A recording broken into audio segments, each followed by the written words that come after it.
नमस्कार, खबर उत्तराखंड में आपका स्वागत है। मैं हूं राहुल चौहान। खबरों बढ़ने से पहले एक नजर आज की अहम हेडलाइंस पर। केदारनाथ में पुजारी का नियुक्ति विवाद गहराया। धाम के रावल भीमाशंकर लिंग ने दी बेमियादी अनशन की चेतावनी। उत्तराखंड एसटीएफ ने किया नकली दवाओं के राष्ट्रीय नेटवर्क का भांडाफोड़। बिहार के गया में 8 आरोपित गिरफ्तार। देहरादून में मतदाता सूची पुनरीक्षण अभियान तेज। 11,01,437 मतदाताओं की मैपिंग पूरी। लगभग 80.38% मैपिंग पूरी। उत्तरकाशी में गंगोत्री हाईवे पर दर्दनाक हादसा। उड़ीसा के यात्रियों की कार खाई में गिरी। महिला समेत 3 की मौत, 3 घायल। हल्द्वानी में अब कम लोड पर ज्यादा बिजली खर्च कर रहे उपभोक्ताओं की होगी कार्रवाई। गर्मी के कारण बिजली की खपत 60% बढ़ी। उत्तराखंड में बारिश हुई तो गर्मी के तेवर पड़े ठंडे। आज कई जिलों में ओलावृष्टि और तूफान का ऑरेंज अलर्ट। आप देख रहे हैं के न्यूज, खबरों का सारथी। सीधा चलते खबरों के विस्तार में। उत्तराखंड की विश्वविख्यात चारधाम यात्रा का दौर चल रहा है। देश विदेश से लाखों श्रद्धालु प्रदेश आगमन कर चारधाम यात्रा का आनंद ले रहे हैं। हर वर्ष रिकॉर्ड संख्या में श्रद्धालु चारधाम यात्रा पहुंचते रहे हैं। राज्य सरकार को भी इस चारधाम यात्रा का हर वर्ष इंतजार रहता है, क्योंकि इस यात्रा के चलते स्थानीय लोगों को रोजगार का अवसर भी प्राप्त होता है, जिससे राज्य की आर्थिकी में भी काफ़ी इजाफा होता है। यही कारण है कि चारधाम यात्रा को प्रदेश की आर्थिक में रीढ़ की हड्डी भी माना जाता है।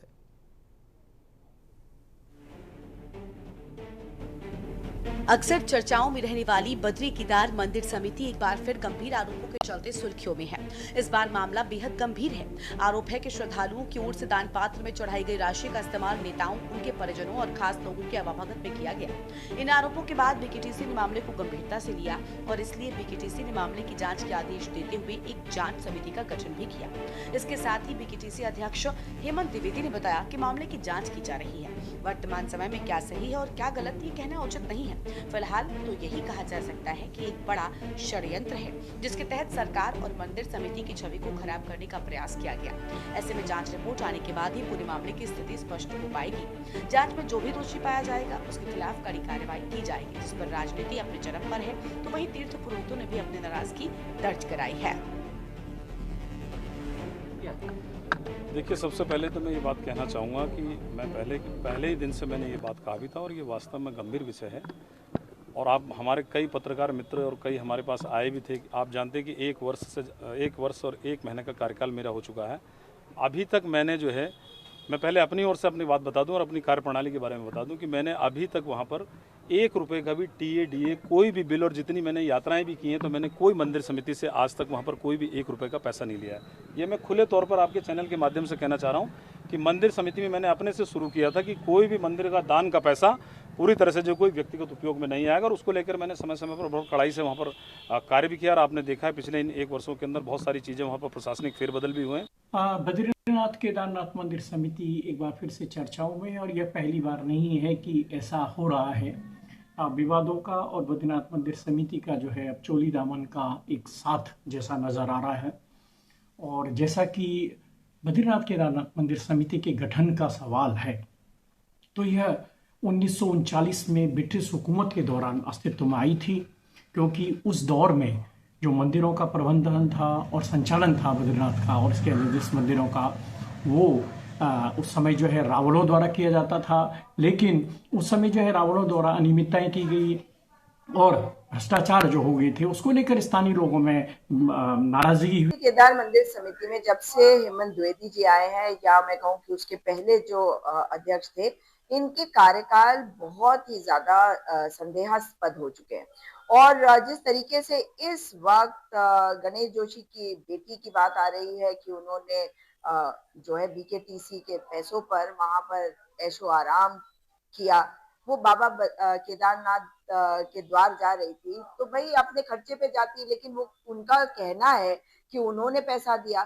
तो बीकेटीसी को तो ये बताना चाहिए कि आपके जो कोषाध्यक्ष है उन्होंने पैसा रिलीज कैसे कर दिया। जांच का विषय है। बीकेटीसी के अध्यक्ष इसके लिए स्वतंत्र है, जांच करनी चाहिए। किसी भी कार्यकर्ता के नाम पर अगर फर्जी बिल बने हैं तो उसकी जांच होगी, जांच के बाद जो भी दोषी है उस पर कार्रवाई होनी चाहिए। दरअसल आरटीआई एक्टिविस्ट और अधिवक्ता विकेश नेगी ने एक आरटीआई लगाई थी। आरटीआई के तहत बीकेटीसी के खर्चों की जानकारी मांगी गई थी, जिसके तहत पता चला कि 2025 की यात्रा के दौरान कैबिनेट मंत्री गणेश जोशी की बेटी व बीजेपी महिला नेता नेहा जोशी के केदारनाथ प्रवास के दौरान बीकेटीसी ने करीब 60,000 रुपए खर्च किए। इस तरह केदारनाथ विधायक आशा नौटियाल के नाम पर लगभग 37,500 रुपए खर्च दर्शाए जाने का दावा किया गया। इन दोनों के अलावा कई और नेताओं के भी नाम हैं, इसलिए इस मामले में अब जांच के आदेश दिए गए हैं। क्योंकि अधिकांश नेताओं का कहना है कि उन्होंने अपने खर्च पर केदारनाथ यात्रा की थी। ऐसे में सवाल उठना तो लाजमी है कि आखिर दान में मिला पैसा ही ये राजनेता नहीं छोड़ रहे हैं, तो इसकी जिम्मेदारी किसकी है? हाल तब है कि ये वो रसूखदार हैं जिनकी प्रदेश में बेहतर छवि है। ऐसे में भगवान का पैसा भगवान को मिल भी पाएगा या ये भी भ्रष्टाचार की भेंट चढ़ जाएगा, ये देखना अभी बाकी है। Uttarakhand desk report. रुक करते अगली खबर का। देहरादून में मौसम ने अचानक बदली करवट। तेज हवाओं के साथ शुरू हुई बारिश, गर्मी और उमस से लोगों को मिली राहत। कई इलाकों में झमाझम बारिश का दौर जारी। बारिश के चलते तापमान में आई गिरावट। तेज बारिश से मौसम हुआ सुहावना। मौसम विभाग ने जारी किया था बारिश का अलर्ट। अगले कुछ घंटों तक बारिश की संभावना। देहरादून से खबर आपको बता रहे हैं। तेज हवाओं के साथ शुरू हुई बारिश, गर्मी और उमस से लोगों को मिली राहत। देहरादून से खबर आपको बता रहे हैं। कई इलाकों में झमाझम बारिश का दौर जारी। बारिश के चलते तापमान में आई गिरावट। तेज बारिश के मौसम हुआ सुहावना। मौसम विभाग ने जारी किया था बारिश का अलर्ट। देहरादून से खबर आपको बता रहे हैं। अगले कुछ घंटों तक बारिश की संभावना। अगली खबर का रुख कर लेते हैं। खबर विकासनगर से, जहां चक्राता वन प्रभाग के आरक्षित वन क्षेत्रों में प्रतिबंधित प्रजाति के देवदार के पेड़ों का अवैध कटान धड़ल्ले से जारी है। ताजा मामला चक्राता के रिखनाड़ रेंज से सामने आया है, जहां अवैध कटान की सूचना पर एसडीओ राजीव नयन नोटियाल के नेतृत्व में वन विभाग की टीम ने मौके पर पहुंचकर छापेमारी करते हुए जांच के दौरान टीम को मौके पर पूर्व में काटे गए पेड़ों के अवशेष मिले। एक मामले को गंभीरता से लेकर एसडीएम चक्राता से विस्तृत जांच रिपोर्ट मांगी गई है। हैरान करने वाली बात यह है कि एसडीओ राजीव नयन नोटियाल ने खुद यह स्वीकार किया है कि इस अवैध कटान में वन विभाग के कर्मचारियों की भी मिलीभगत पाई गई है। फिलहाल विभाग की ओर से आरोपियों को और संलिप्त कर्मियों के खिलाफ नियमानुसार कार्रवाई की जा रही है। कल 11 बजे ये पेड़ कटा है यहाँ गोराघाटी के सामने। तो ये नहीं जंगलात वालों की भाई हम लोग इसमें कार्रवाई करें। जब पब्लिक ने बोला कार्रवाई करने के लिए, तब जा करके इन्होंने जुर्म काटी। सुनने में आया कि इन्होंने जुर्म काट दी दिन दाड़ी 11 बजे। जब रोड पे 11 बजे पेड़ कटेंगे तो इसका मतलब इस जंगलात की मिलीभगत है। तो मेरा शासन प्रशासन से निवेदन है कि भाई इसमें उचित कार्रवाई करें। यहीं चौकी है सामने 100 मीटर पे और यहीं पेड़ कट रहा है। और जब इनसे कोई बात कर रहे हैं पब्लिक कि ऐसा हो रहा है, तभी बदतमीजी से पेश हो रहे हैं। फिर इन्होंने रात को बोला कि रात को इस पेड़ को उठा के ले जाना। फिर रात को लोग आए, तो यहाँ की जो पब्लिक है, यहाँ के जो ये व्यवसायिक है, रात को आए, तब जाकर इन्होंने उनको खबर, तब रात को भागे। देखिए, ये मामला इस तरह का है कि एक कंप्लेन मिली थी कि देवदार वृक्ष का पातन किया गया रिखनाड़ रेंज अंतर्गत गोराघाटी एरिया में। तो जब मैंने निरीक्षण किया तो पाया कि आरक्षित वन क्षेत्र बुराष्टी वन है ये, और उसी के समीप हमारी फॉरेस्ट गार्ड चौकी है।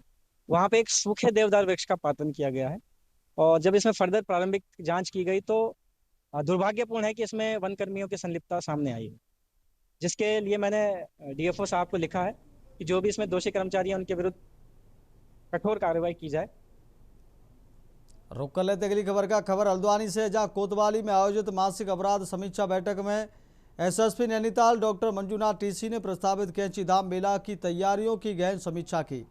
इस दौरान उन्होंने पर्यटन सीजन के दौरान पहुंचने वाले श्रद्धालु सहित पर्यटकों की सुरक्षा के लिए किए गए बंदोबस्त की गहन समीक्षा की। उन्होंने श्रद्धालुओं और पर्यटकों की सुरक्षित व सुगम यात्रा सुनिश्चित कराने को प्राथमिकता बताया। इसके लिए अतिरिक्त पुलिस बल के साथ पैरामिलिट्री फोर्स तैनात किए जाने की जानकारी दी।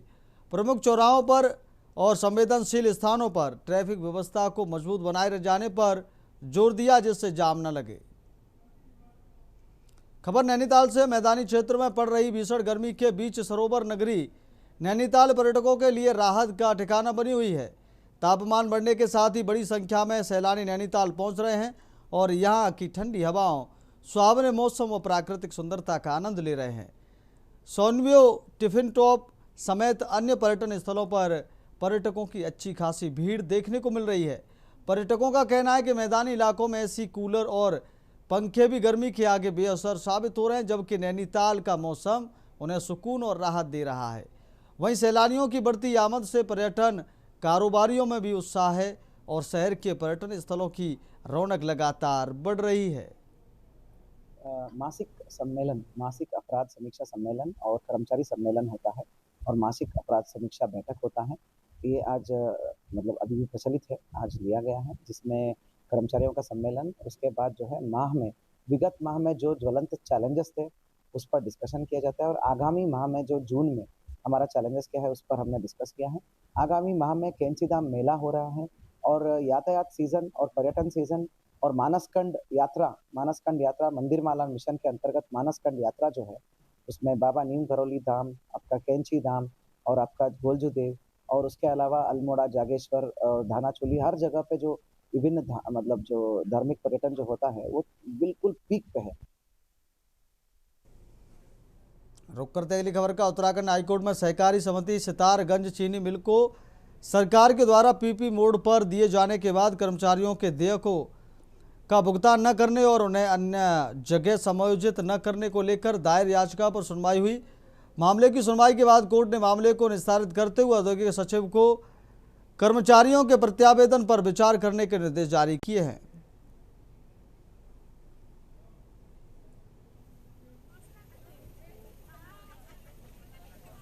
यहाँ का मौसम बहुत ही अच्छा है, जो ठंडी हवाएं चल रही हैं उसमें बहुत मज़ा आ रहा है। गर्मी से कुछ आराम मिला है यहाँ पर।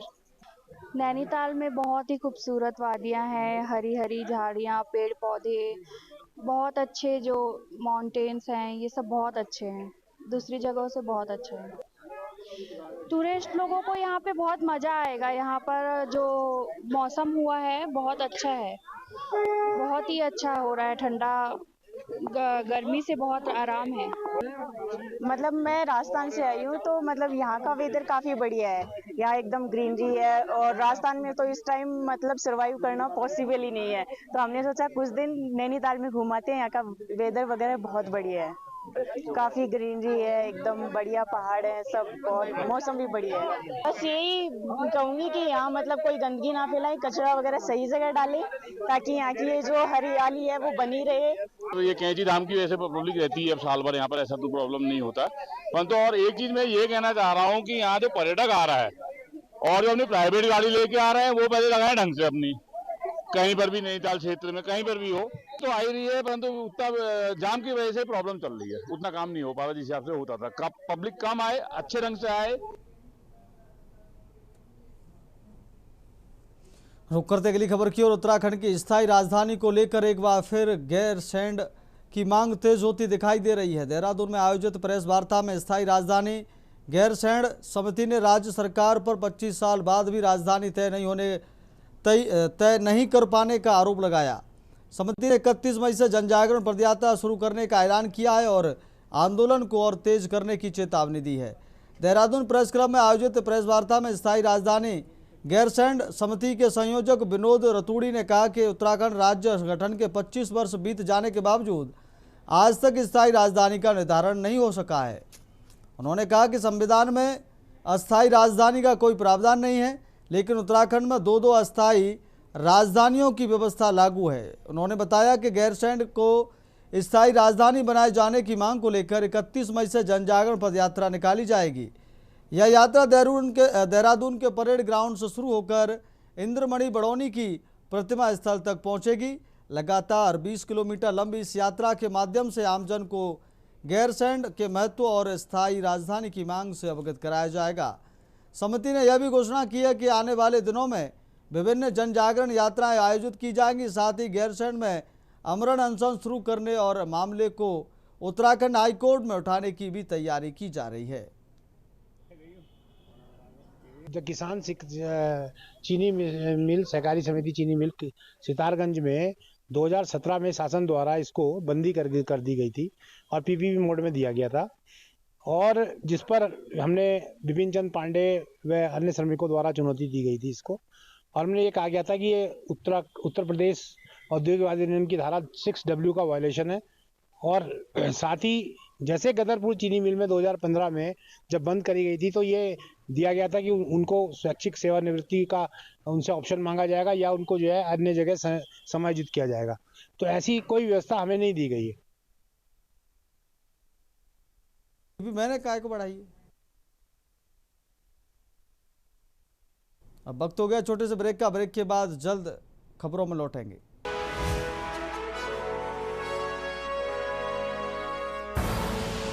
आप देख रहे हैं के न्यूज, खबरों का सारथी। ब्रेक के बाद फिर आपका बहुत स्वागत है। सीधे लेकर चलते आपको खबरों के विस्तार में। उत्तराखंड की स्थायी राजधानी को लेकर एक बार फिर गैरसैंण की मांग तेज होती दिखाई दे रही है। देहरादून में आयोजित प्रेस वार्ता में स्थायी राजधानी गैरसैंण समिति ने राज्य सरकार पर 25 साल बाद भी राजधानी तय नहीं कर पाने का आरोप लगाया। समिति ने 31 मई से जनजागरण पदयात्रा शुरू करने का ऐलान किया है और आंदोलन को और तेज करने की चेतावनी दी है। देहरादून प्रेस क्लब में आयोजित प्रेस वार्ता में स्थायी राजधानी गैरसैंण समिति के संयोजक विनोद रतूड़ी ने कहा कि उत्तराखंड राज्य गठन ने 25 वर्ष बीत जाने के बावजूद आज तक स्थायी राजधानी का निर्धारण नहीं हो पाया है। उन्होंने कहा कि संविधान में अस्थायी राजधानी का कोई प्रावधान नहीं है, लेकिन उत्तराखंड में दो अस्थायी राजधानियों की व्यवस्था लागू है। उन्होंने बताया कि गैरसैंण को स्थायी राजधानी बनाए जाने की मांग को लेकर 31 मई से जनजागरण पदयात्रा निकाली जाएगी। यह यात्रा देहरादून के परेड ग्राउंड से शुरू होकर इंद्रमणि बड़ौनी की प्रतिमा स्थल तक पहुंचेगी। लगभग 22 किलोमीटर लंबी इस यात्रा के माध्यम से आमजन को गैरसैंण के महत्व और स्थायी राजधानी की मांग से अवगत कराया जाएगा। समिति ने यह भी घोषणा की कि आने वाले दिनों में विभिन्न जनजागरण यात्राएं आयोजित की जाएंगी। साथ ही गैरसैंण में आमरण अनशन शुरू करने और मामले को उत्तराखंड हाईकोर्ट में उठाने की भी तैयारी की जा रही है।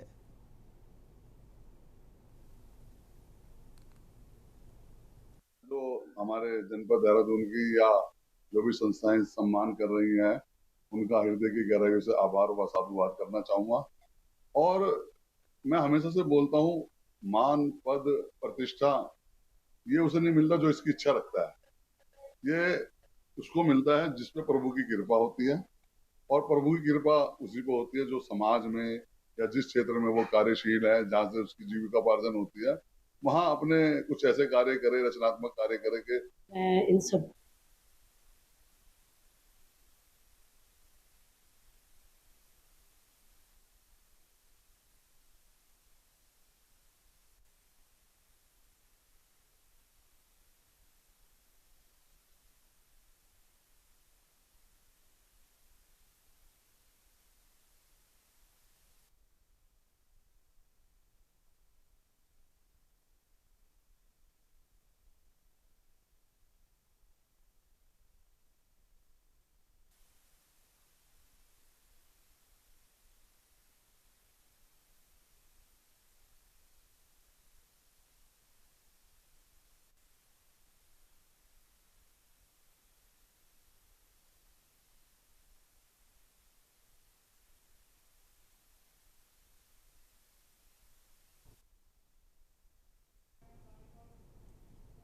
रुक करते अगली खबर का। देहरादून के समाजसेवी संजय गर्ग को समाज में किए गए उनके उत्कृष्ट कार्यों के लिए कुछ सामाजिक संस्थाओं द्वारा उनको सम्मानित किया गया।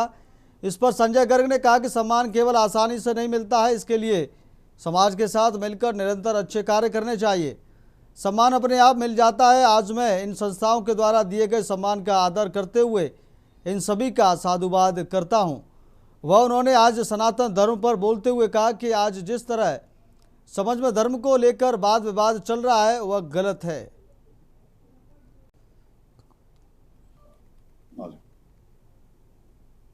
तो हमारे जनपद देहरादून की या जो भी संस्थाएं सम्मान कर रही हैं उनका हृदय की गहराइयों से आभार व साधुवाद करना चाहूंगा। और मैं हमेशा से बोलता हूं, मान पद प्रतिष्ठा ये उसे नहीं मिलता जो इसकी इच्छा रखता है, ये उसको मिलता है जिस पे प्रभु की कृपा होती है। और प्रभु की कृपा उसी को होती है जो समाज में या जिस क्षेत्र में वो कार्यशील है, जहाँ से उसकी जीविकापार्जन होती है, वहाँ अपने कुछ ऐसे कार्य करे, रचनात्मक कार्य करे के मैं इन सबका संजय भाई इन सबका मैं साधुवाद करती हूँ।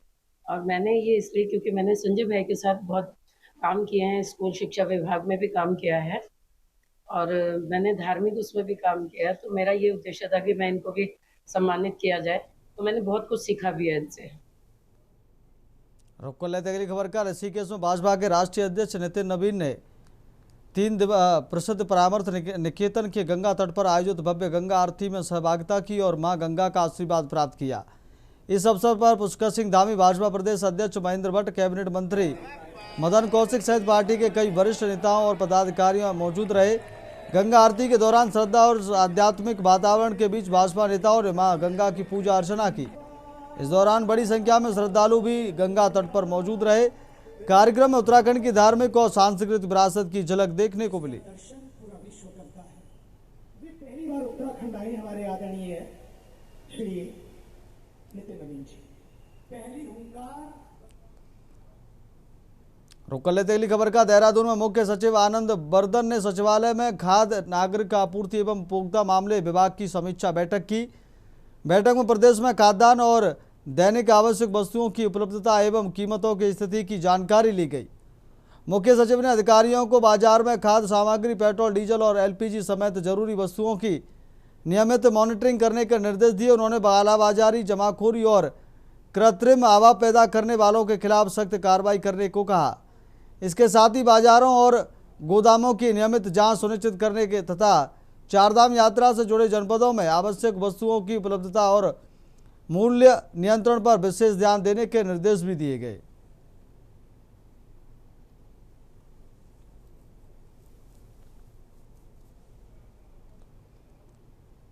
रुक करते अगली खबर का। देहरादून में भारतीय जनता पार्टी के राष्ट्रीय अध्यक्ष नितिन नवीन के उत्तराखंड दौरे का आज दूसरा दिन रहा। इस दौरान उन्होंने सांसदों और विधायकों के साथ बैठक कर 2027 विधानसभा चुनाव को लेकर रणनीति साझा की। भाजपा प्रदेश अध्यक्ष महेंद्र भट्ट ने बताया कि राष्ट्रीय अध्यक्ष ने जनप्रतिनिधियों को पीएम नरेंद्र मोदी सरकार के 12 वर्षों के कार्यों को गांव-गांव तक पहुंचाने और ग्रामीण संपर्क अभियान तेज करने के निर्देश दिए। बैठक में हर विधानसभा क्षेत्र में 100 बुद्धिजीवियों की सूची तैयार कर उनसे संपर्क बढ़ाने, बूथ टोली का सत्यापन करने और कमजोर बूथों को मजबूत बनाने पर जोर दिया गया। साथ ही सरकार और संगठन के बीच बेहतर तालमेल रखते हुए योजना और विकास कार्यों की जानकारी पंपलेट के जरिए जनता तक पहुंचाने का आह्वान भी किया गया। हमारी आज के दिन की पहली बैठक सांसद और विधायक की बैठक थी। माननीय राष्ट्रीय अध्यक्ष जी ने 2027 के चुनाव की दृष्टि से सभी विधायकों और सांसदों को उन सब बातों की ओर उनका ध्यान केंद्रित किया जो चुनाव में जीत के लिए महत्वपूर्ण हो सकती है।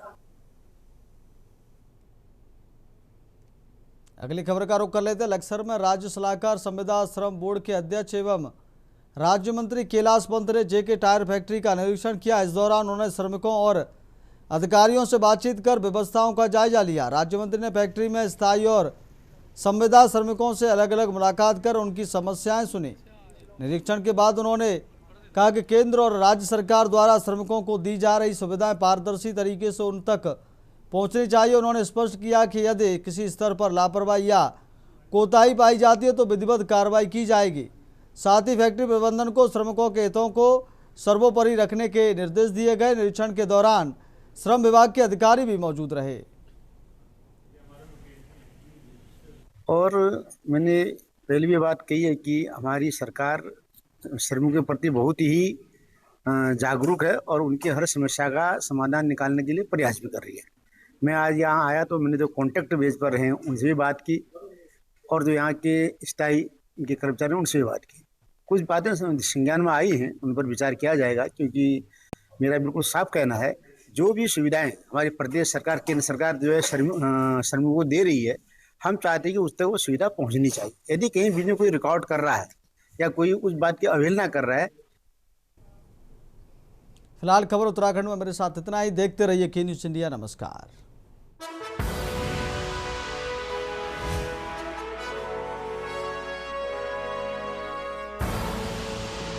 देख रहे हैं के न्यूज, खबरों का सारथी।